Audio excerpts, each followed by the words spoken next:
This is Segue, a weekly program exploring the lives and work of the people of Southern Illinois University Edwardsville.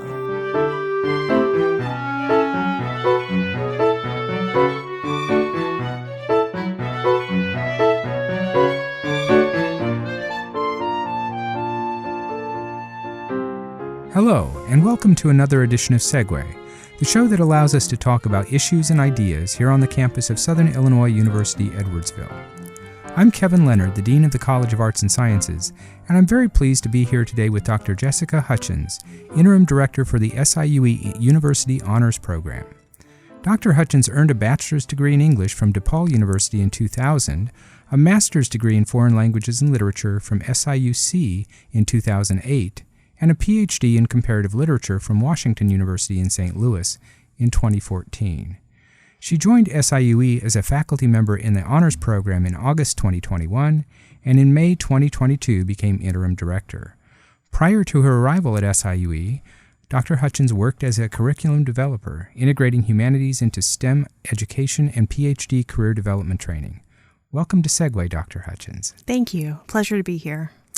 Well, let's begin by having you tell us a little more about yourself. How did you end up becoming interested in comparative literature? So it's a long and winding road. All of my experience in academia has been. I'm a literary scholar by training. I study post-colonial Caribbean and African American literatures, and in my research, I'm really interested in the ways that, in the wake of the transatlantic slave trade and imperialism, that writers of African descent both assert and represent identity in their narratives. And I've always been interested in literature, reading and writing ever since I was a kid. Growing up, you couldn't get me out of books, and I was always writing stories. And I've always also been interested in travel and learning about different languages and cultures. And so comparative literature sort of became a really good home for me because it's all about looking at literature from different national perspectives. But to get there in college, I really graduated toward literature courses. That was really where I felt at home. And I was really intrigued by books that did more than tell a story, books that were doing a thought experiment, or books that were structured like puzzles for readers to solve. I was really drawn to the English modernists and more postmodern writers. And I got interested in literary theory as well as the relationship between philosophy and literature, and ended up writing a senior honors thesis on philosophy and literature. And it was my philosophy professor who was advising that thesis who put the name of comparative literature in my ear and said, "This sounds like something that you might like to do." So he gave me a name for this sort of amorphous set of things that I was really interested in. Oh, wow, that sounds really fascinating. And I want to ask so many follow-up questions, so let me start with one, and then maybe we'll go in deeper into that direction, or go in a different direction entirely. So can you give us examples of authors whose works you were drawn to that really led you to think more about, say for example, modernist or postmodernist writers whose works were kind of puzzles? Can you give us some examples of those authors? And then maybe, because I have, in my mind, I have some thoughts about who you might be speaking about, and particularly how it relates to Caribbean literature. But I'm very interested in hearing you talk about those specific authors that led you down that path. Yeah, I mean, it was honestly, I was in the honors program at DePaul, and I will never forget my first freshman seminar. It was a world literature seminar, and we read T.S. Eliot's The Wasteland, which I don't know that you would say it's constructed like a puzzle, but it is drawing on so many different sources from literature and history and mythology and thought, and just trying to think, like, how do these things fit together? What is the logic that makes that makes an expression here, and how do you interpret it? And that was always really intriguing to me. And taking courses on British modernism, and I read Jean Rhys for the first time. That was maybe my introduction to the Caribbean, although I don't know at the time that I realized that there wasn't a lot of Caribbean or African diasporic works in my undergraduate, but reading James Joyce, reading the sort of high modernist canon, those were the ones that I was really, really drawn to. Okay. And so I'm now kind of intrigued. So you have this experience at DePaul. You know the name for what you want to pursue, comparative literature. What exactly did you study in your master's program at Carbondale? Yeah, so it wasn't until really my senior year of my undergrad that I realized that I thought I'm interested in being a professor. I have this comparative literature thing that's been put in my ear, and I knew that I didn't have the language skills, because you have to have a high level of fluency in multiple languages to be able to read the literature and interpret it. And so I went to Carbondale and I got my master's in French, and I spent 3 years there really immersed in French language and got to meet wonderful people from France and actually around the world. It was a fantastic international community in the foreign languages and literatures department there. But that was where I took my first class on Francophone Caribbean literature, and it opened up a world to me. And it's one of those things that I think I like to tell my students, that books can open up worlds, right? Things that happen in classrooms are not divorced from the world, that it can change your course of study or your course of life. And that definitely happened, that in the course of acquiring a language to be able to pursue this doctoral program, I found kinships in some of those modernist texts that I had been reading, and in the form and some of the questions that were coming up in the French Caribbean authors that I was reading, and then was able to go into my doctoral study and look at Anglophone Caribbean as well. And that was what my research was on. Oh, okay. Oh, wow. That sounds really exciting. So I always like to allow my guests to thank people who might have encouraged them and supported them along the way. You mentioned your philosophy professor at DePaul. Were there other people who were really instrumental in sort of leading you towards your course of study at WashU, or who were very supportive in the kinds of questions that you were interested in pursuing? Absolutely. You know, from Carbondale, in the French department there, Véronique Mézières, she was the chair of French, and she directed my master's thesis and marked my writing with her red pen in French, and I learned so much from her. But she taught that course on Francophone literature that really opened up that course for me. Rosemary Peters was also a French professor there. She's now at LSU, and she is an ongoing mentor for me and has been such a huge supporter at moments where I thought, I don't know if I can do this thing. I don't know if I'm cut out for it. And also just a professor who, to be in her classroom, I could feel my mind expand. I felt like I was building new neural networks, and my brain was getting bigger and stronger just by being in her presence, and definitely set a standard for the kind of instructor that I would love to be. I also have to give a shout out to my grad school peers, because we had a really, really tight network of friends in the Comp Lit program at WashU. It was one of the reasons I went there, because they demonstrated like a really robust support network of students, and that was critical. Well, that's great to hear. And one of the reasons I like to ask that question is so that anybody who might be listening understands that academic work, even though sometimes we think it's really solitary and very much focused on individual thoughts, it's really a community effort, and it relies so much on people who are mentors. And I'm so glad that you mentioned the peers, your peers in the Comp Lit program at WashU, because that I know I look back to my graduate school days, and sometimes I'm saddened by the fact that I have not remained in contact with people who are just tremendously supportive and wonderful intellectual colleagues for a very formative point in my life. So I'm very interested in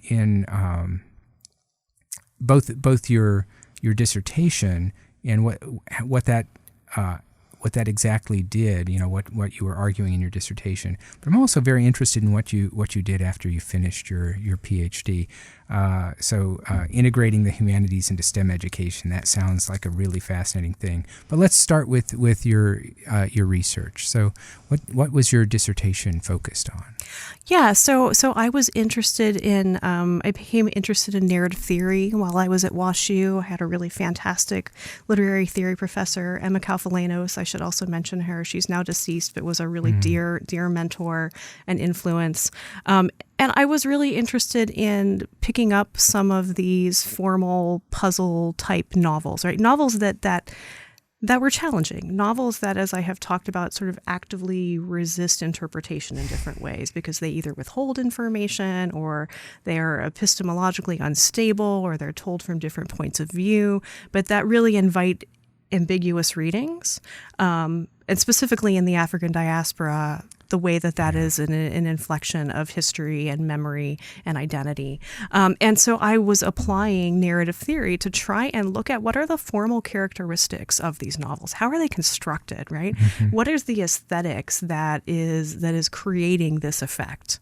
And at the time it was slightly heretical because this was 7 or 8 years ago, and the field is heavily invested in a historical and anthropological approach because that's essential, right? We absolutely have to be able to talk about imperialism, colonialism, white supremacy, all of the things that go into the shaping of an African diaspora literary work, right? We can't whitewash it.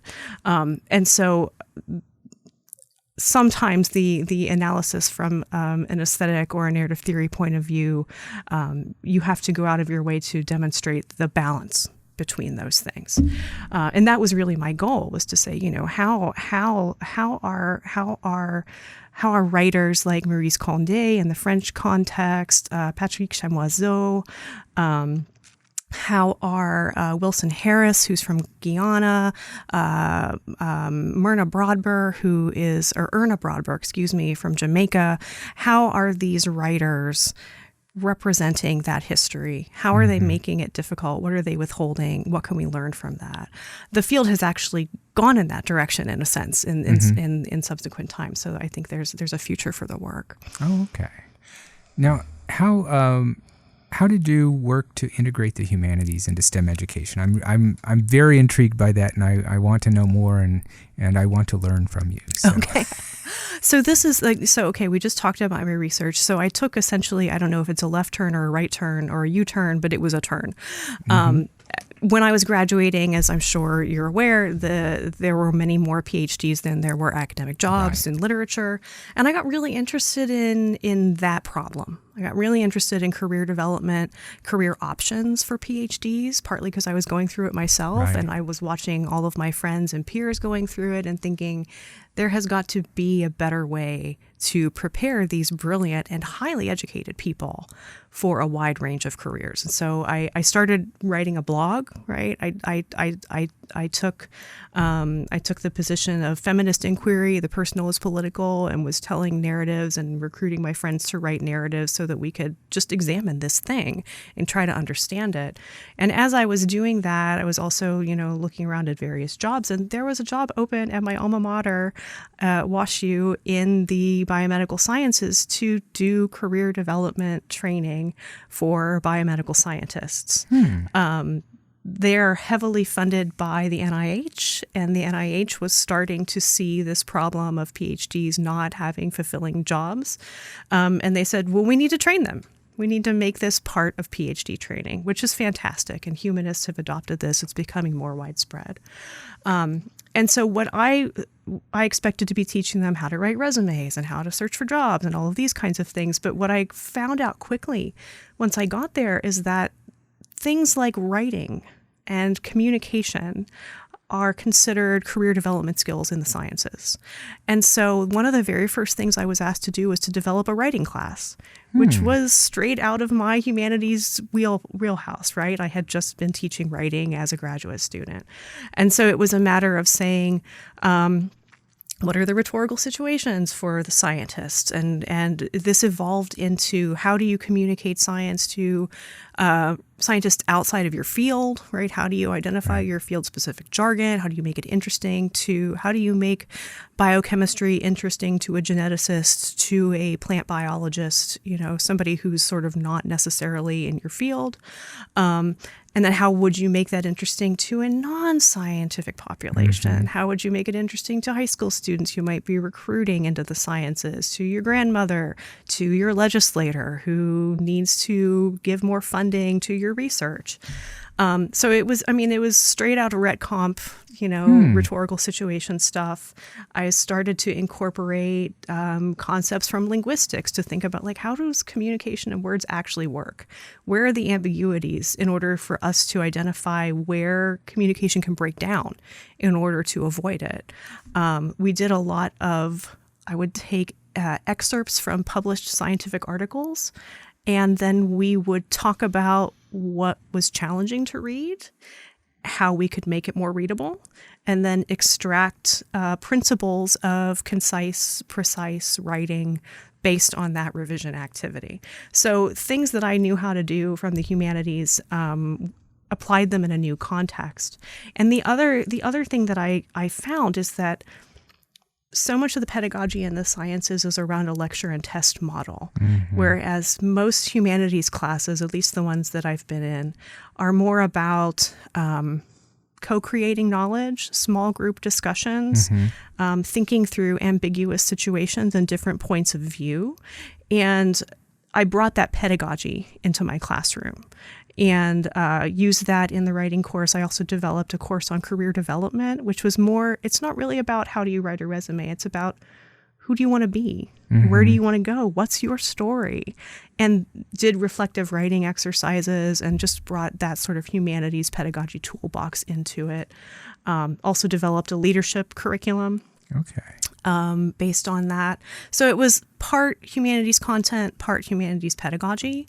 And it was, I think it was pretty successful. I earned several grants while I was there, had some publications about it, presented at conferences, and it was pretty well accepted, and I got great feedback from my students. Well, that sounds really fascinating. I love the idea there, and it's one of the things that I've been trying to do as a humanist, as a historian, but somebody who definitely identifies as a humanistic historian.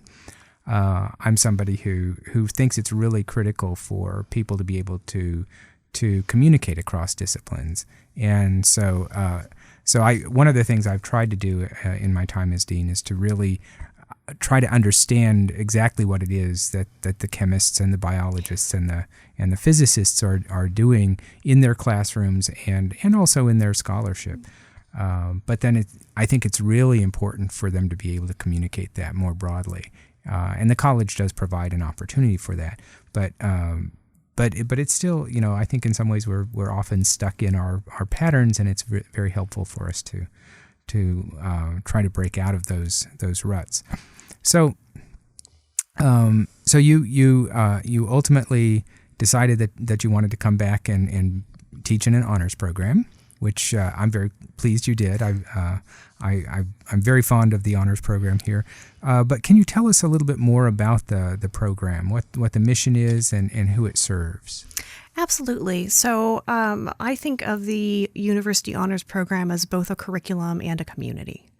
That we are, in terms of the curriculum, we're an alternative general education program, so an alternative to the Lincoln program for students that are interested in having an interdisciplinary liberal arts education at SIUE. That's really our mission, right? And our goals there are to teach students how to think critically, how to think creatively, and to work through questions and problems that don't have specific answers, and apply tools of critical thinking to real-world problems, and also to develop a sense of civic engagement through doing community service.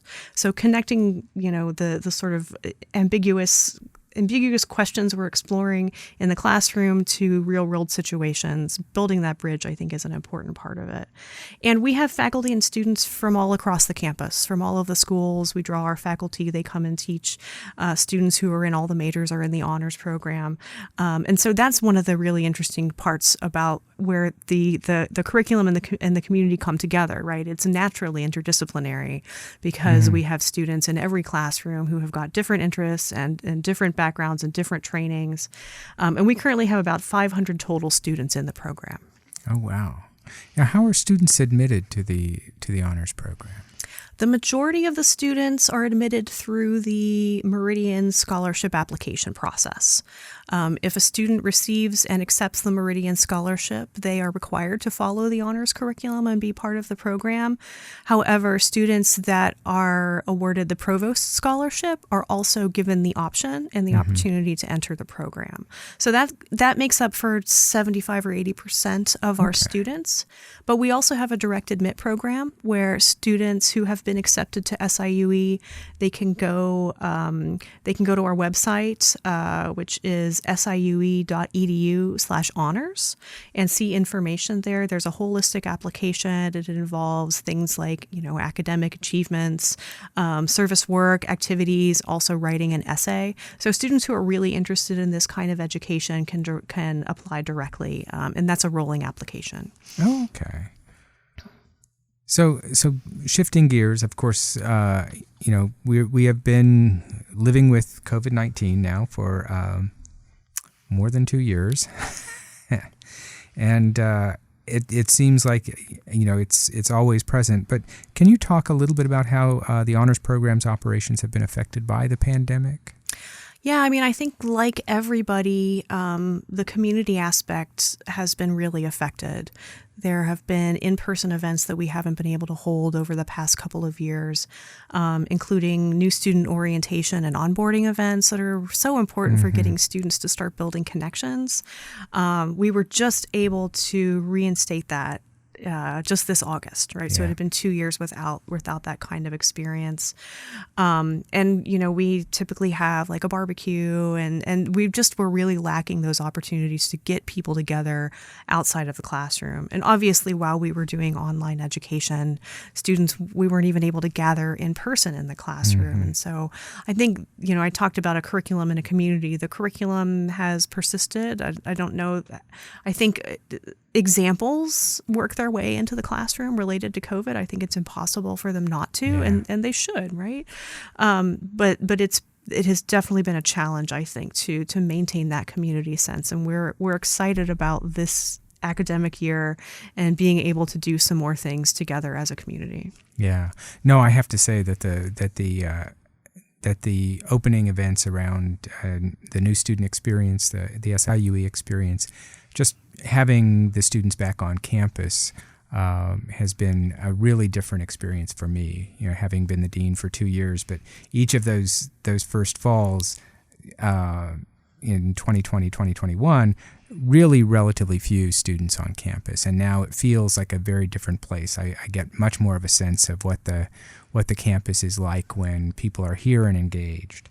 So how does the honors program contribute to SIUE's anti-racism, equity, diversity, and inclusion goals? This is something that I think is really important. And I think it's important for every single one of us at the university in whatever way that we can to contribute to those goals.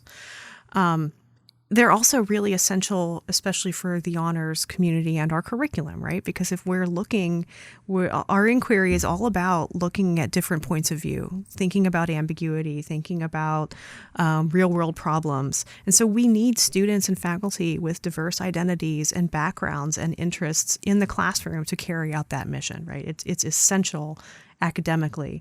That means we have to be recruiting diverse faculty and students, right? That means ethnic diversity, right? Racial diversity, gender, sexuality, all of the different kinds of identity categories.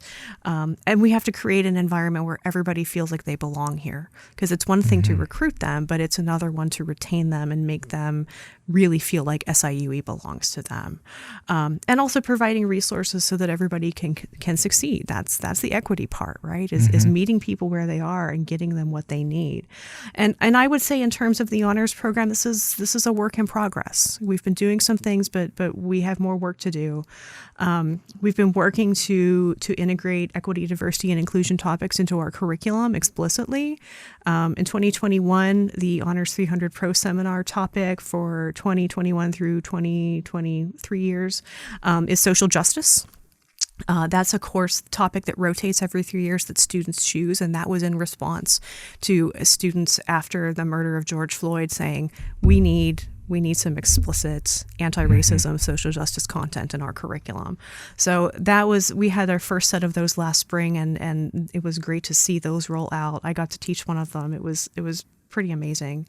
We've also been integrating some EDI topics into our Honors 100 Pro Seminar, and trying to find ways to continue putting those pieces directly into the curriculum. We've also been working with the Impact Academy to hold trainings for our faculty, right? Because it's essential. It's not just about content. It's about how do you set the stage in a classroom where everybody can be successful. Yeah, absolutely. No, that sounds great. So, as I mentioned in the introduction, this past year was your first year teaching in the honors program at SIUE. What stands out in your memory about that year? First, I want to say it was great. I've just enjoyed it so much. The students, I have been consistently impressed by the students and their creativity and their ability and willingness to tackle challenging topics, right? Like I just told you, I work on books that are hard to read. Mm-hmm.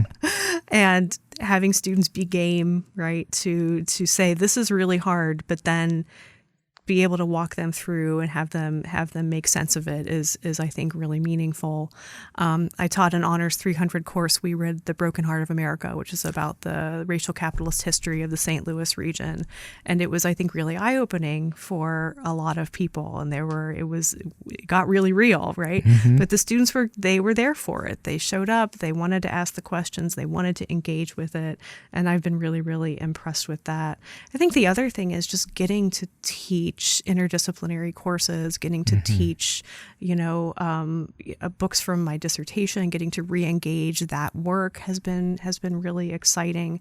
And just the environment at SIUE I have found to be really, really welcoming, at least from my perspective. I feel like it's a place where at least I am able to be my authentic self in a way I haven't always been in every academic environment I've been in. And so that makes it a good experience. Well, that's great to hear. And I'm really pleased to hear you say that students are engaged and they're willing to engage difficult topics, because that's one of the things that I actually find really gratifying about being at SIUE is that students here are willing to work hard, and they do work hard, but they also are willing to accept a challenge and work with a faculty member in order to really learn what the faculty member has to offer them as well. So I always like to end my interviews by asking my guests to provide some advice or to offer some advice. So what advice do you have for a student who might be interested in the honors program?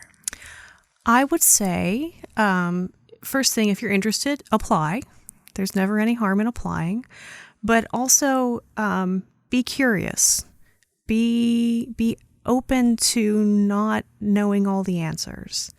Be open to learning, making mistakes, learning from them, and being willing to grow. That's really what the program is all about. It's not about memorizing facts of biology and then reproducing them on a text, So if that sounds like it's something that's interesting to you, of sort of wading in questions and dwelling in ambiguity, and then learning critical thinking and creative thinking tools to help answer those questions, you could be a great fit. And come talk to me if you're interested. Absolutely. That sounds like wonderful advice. Well, thank you so much, Dr. Jessica Hutchins, for talking with us about your experiences, your work here at SIUE, and the University Honors Program. I look forward to further conversations with you and hearing more about the program in the future. And for our listeners, Thank you for joining us. Stay safe and take care.